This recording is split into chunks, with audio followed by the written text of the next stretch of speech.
Assalamualaikum warahmatullahi wabarakatuh. Perkenalkan, kita dari kelompok 3 dengan judul materi yaitu menganalisa konflik etnik. Kita beranggotakan 4 orang. Yang pertama ada saya, Erika Lutfi. Yang kedua ada Hanif Nasirul Khairi. Yang ketiga ada Keri Imam Hadi. Dan yang terakhir ada Weni Susilowati. Saya Weni Susilowati. Nah, di sini saya akan menjelaskan tentang pengertian etnik. Indonesia merupakan negara kepulauan yang memiliki suku bangsa dan ras yang beragam. Etnik atau bisa disebut dengan etnis adalah suatu suku yang berada di suatu negara. Sedangkan menurut Undang-Undang Nomor 40 Tahun 2008 menyebutkan bahwa etnis adalah penggolongan manusia berdasarkan kepercayaan, nilai, kebiasaan, adat istiadat, norma bahasa, sejarah, geografis, dan hubungan kekerabatan. Kelompok etnik atau etnis atau suku bangsa ini adalah suatu golongan manusia yang anggota-anggotanya mengidentifikasi dirinya dengan sesamanya. Biasanya itu melalui garis keturunan Identitas suku ditandai oleh pengakuan dari orang lain akan ciri khas kelompok tersebut seperti kesamaan budaya, bahasa, agama, perilaku, dan ciri-ciri biologis. Suku bangsa yang ada di Indonesia itu ada banyak, misalnya suku Jawa, suku Batak, suku Madura, suku Dayak, suku Sunda, dan lain sebagainya. Garis keturunan atau anggota suku bangsa pada umumnya ditentukan melalui garis keturunan ayah, seperti suku Batak Terus menurut garis keturunan ibu itu seperti suku Minang, atau malah dari keduanya yaitu dari ayah maupun ibu seperti suku Jawa. Sedangkan terdapat suku bangsa campuran seperti orang Peranakan yang merupakan campuran dari bangsa Melayu dengan Tionghoa. Di sini saya Erika Lutfi akan menjelaskan poin yang kedua, yang B, yaitu pemicu konflik antar etnik. Nah, kelompok sosial disebut sebagai etnis karena mereka mempunyai salah satu simbol-simbol kebudayaan seperti halnya sebagai akibat dari akibat dari agama atau kepercayaan, keturunan, bahasa, kesamaan asal-usul, dan adat istiadat. Nah, pengertian suku menggambarkan adanya sejumlah manusia yang menyandang kebudayaan tunggal dengan unsur-unsur yang sama, bahasa, terus tata hidup dalam keluarga, terus adat istiadat juga, tata hubungan antara manusia dan alam sekitar lainnya, dan masih banyak lagi. Nah, suku berbeda dari ras yang lebih banyak menunjukkan seperti perbedaannya, yaitu seperti ciri-ciri tubuh antara dua atau lebih suatu kelompok. Nah, ras seperti contohnya itu ras kulit hitam, ras kulit sawo matang, ras kulit kuning, ras kulit putih. Nah, seperti itu. Konflik antar suku yang sering disebut dengan konflik etnis atau ethnic konflik dapat terjadi kalau yang pertama ada dua suku hidup berdampingan. Yang kedua, dalam hubungan sosialnya terjadi interaksi. Nah, jadi ada interaksi antar suku satu dan suku lainnya. Yang ketiga yaitu dan dalam interaksi itu dirasakan oleh salah satu atau kedua pihak bahwa ada unsur-unsur budaya yang bertentangan. Jadi ada salah satu suku itu yang merasakan ketidaknyamanan, hanya yang merasakan nyaman itu satu. Seperti satu pihak dominan terhadap pihak lainnya, atau terdapat sumber kehidupan yang menjadi bahan perebutan. Nah, itu sumber konfliknya. Nah, faktornya yaitu faktor kontraksi budaya. Yang pertama, terdapat banyak stereotip sosiologis yang melekat pada etnis dan wilayah budaya tertentu yang menunjukkan karakteristik kesatuan etnis dan budaya itu dalam interaksi multikulturalisme atau lebih dari satu budaya. Sentimen itu dapat bernada kekaguman, memuji, sampai dengan mengejek dan berkonotasi sinisme. Nah, stereotip ini sangat multidimensional, negatif maupun positif, ironis atau bahkan tragis, lugu maupun licik. Nah, faktor yang kedua yaitu faktor kekerasan struktural.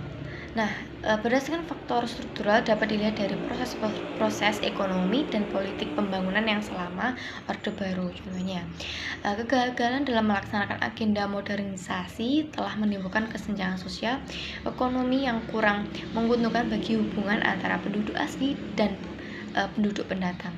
Nah, kecemburuan dan kegelisahan sosial yang terjadi telah diperparah dengan adanya faktor perebutan sumber daya politik pemerintah, terutama menyangkut jabatan yang justru mempermudah masuknya unsur dari luar yang menggerakkan terjadinya konflik etnik berupa kerusuhan massa. Nah, yang selanjutnya yaitu faktor pengelolaan negara. Nah, faktor pemicu konflik etnik ketiga ini adalah kemampuan pengelolaan negara, terutama berkaitan dengan masih memburuknya kinerja aparatur penegak hukum. Nah, ini khususnya kepolisian. Hukum tidak pernah ditegakkan sebagaimana yang diidamkan masyarakat. Demi pemenuhan kebutuhan ekonominya, aparat keamanan cenderung menyuburkan premanisme serta tindak kekerasan lainnya. Nah, pelaku kejahatan yang telah ditangkap pun dapat dilepaskan dan dibebaskan dari segala tuduhan setelah ia menyerahkan sejumlah uang sesuai permintaan aparat kepolisian. Nah, jadi zaman dulu itu seperti itu. Perilaku buruk semacam ini masih banyak diperhatikan sehingga menimbulkan ketidakpercayaan warga mengenai jaminan keamanan dan keharmonisan hidup antar etnis. Nah, dari segi orang yang kita percaya untuk menjaga keamanan kita di negara ini saja kita tidak percaya, siapa yang akan menjaga kita? Selain kita juga membatasi keamanan dengan melindungi. Assalamualaikum warahmatullahi wabarakatuh. Perkenalkan, nama saya Karim Hadi Santoso, NIM 2811860. Di sini saya akan melakukan presentasi yaitu bagian C, cara penyelesaian konflik. Ada beberapa macam solusi untuk mengatasi atau menyelesaikan konflik yang terjadi, di antara lain yaitu yang pertama, intervensi pihak ketiga. Intervensi pihak ketiga yaitu merupakan kontinuum dari intervensi pihak ketiga yang keputusannya mengikat pada pihak yang terlibat konflik ketika kedua belah pihak yang sedang konflik tidak mampu menyelesaikan konflik mereka. Pihak ketiga bisa bersikap pasif menunggu datangnya pihak konflik untuk meminta bantuan. Pihak ketiga bisa juga bersikap aktif dengan membujuk keduanya untuk menyelesaikan konflik mereka.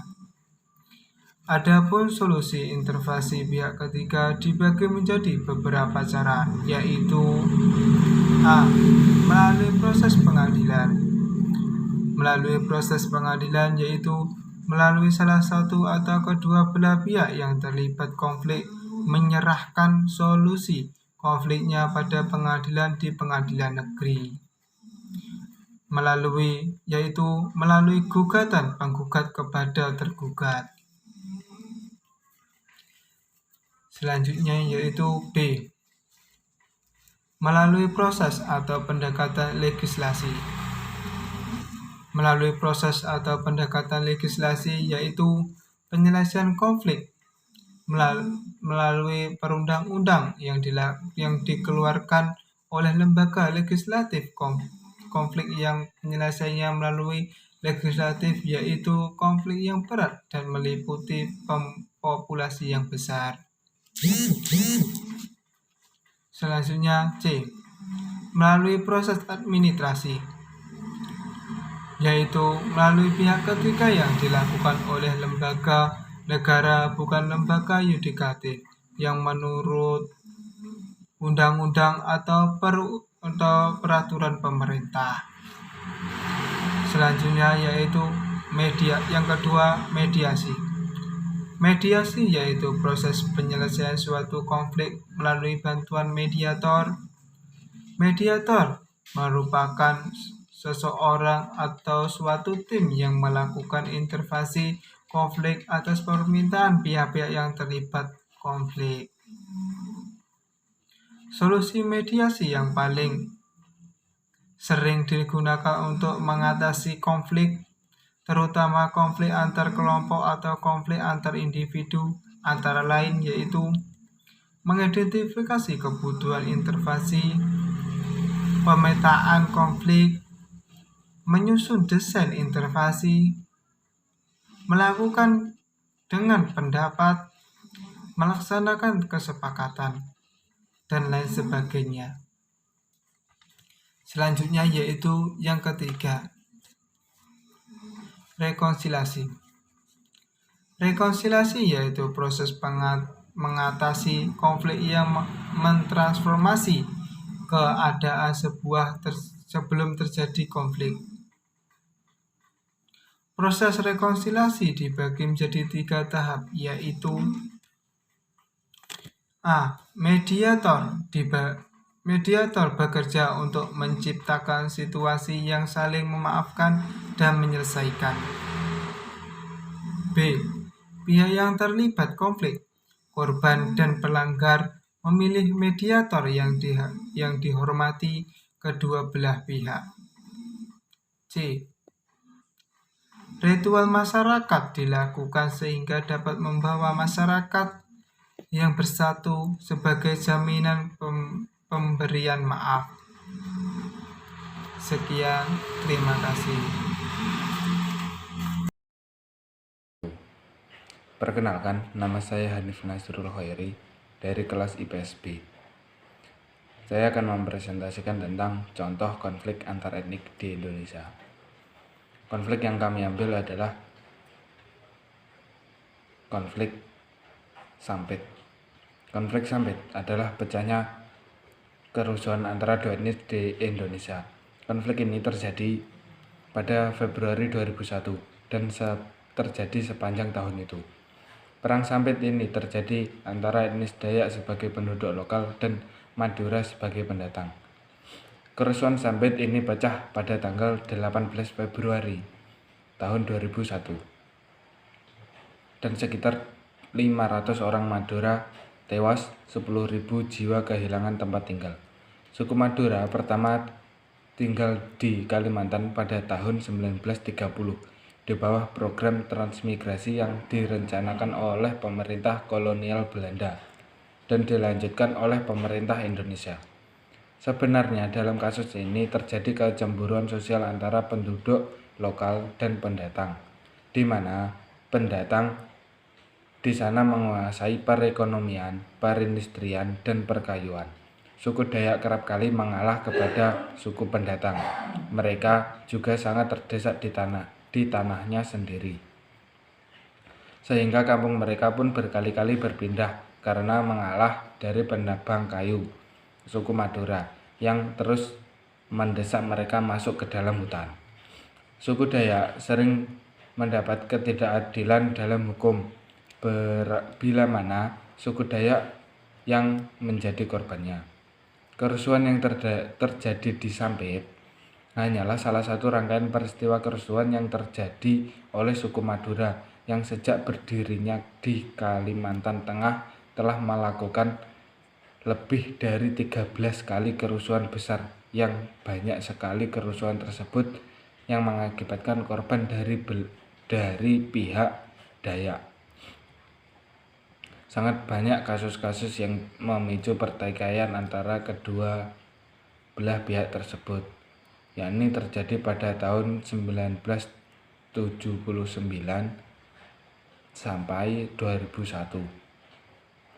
Sebagai contoh kasus yang memicu pertikaian antara kedua belah pihak tersebut, yakni terjadi pembunuhan seorang Dayak oleh suku Madura, pengeroyokan 1 orang Dayak oleh 30 orang Madura, anak laki-laki suku Dayak yang bernama Walid tewas dibunuh oleh orang Madura yang berjualan sate di daerah itu. Walid tewas secara mengenaskan dengan lebih dari 30 tusukan di badannya. Itulah yang salah satu yang menyebabkan pertikaian antara kedua belah pihak tersebut. Tidak sedikit kasus pembunuhan orang Dayak, sebagian besar disebabkan oleh karena premanisme dari etnis Madura yang merugikan masyarakat Dayak karena para tersangka kebetulan orang Madura. Tidak bisa ditangkap dan diadili oleh aparat penegak hukum. Etnis Madura yang juga punya latar belakang kekerasan, ternyata menurut masyarakat Dayak dianggap tidak mampu untuk beradaptasi, mengingat mereka sebagai pendatang. Sering terjadi kasus pelanggaran atau tanah larangan, yang dimana orang Dayak digusur oleh penebang kayu yang kebetulan didominasi oleh orang Madura. Orang Dayak merasa sangat tersudut di tanahnya sendiri. Mereka seolah tidak dilindungi dari pihak hukum, sementara orang Madura semakin merasa di atas angin di kota Sampit, seakan mereka tidak peduli akan perasaan warga lokal di sana. Situasi semakin memanas setiap harinya. Orang Madura mempunyai keinginan untuk menjadikan kota Sampit sebagai kota sampang kedua mereka, merupakan pepatah dari Borneo tersebut, yaitu di mana tanah bijak, di situ langit dijunjung. Dari perang-perang di atas, tidak ada yang menguntungkan bagi kedua belah pihak. Dalam kata lain, perang hanya meninggalkan tragis dan air mata, juga kenangan yang sangat menyakitkan. Sekian presentasi dari kelompok kami. Apabila ada kurang lebihnya kami mohon maaf. Akhiran, wassalamualaikum warahmatullahi wabarakatuh.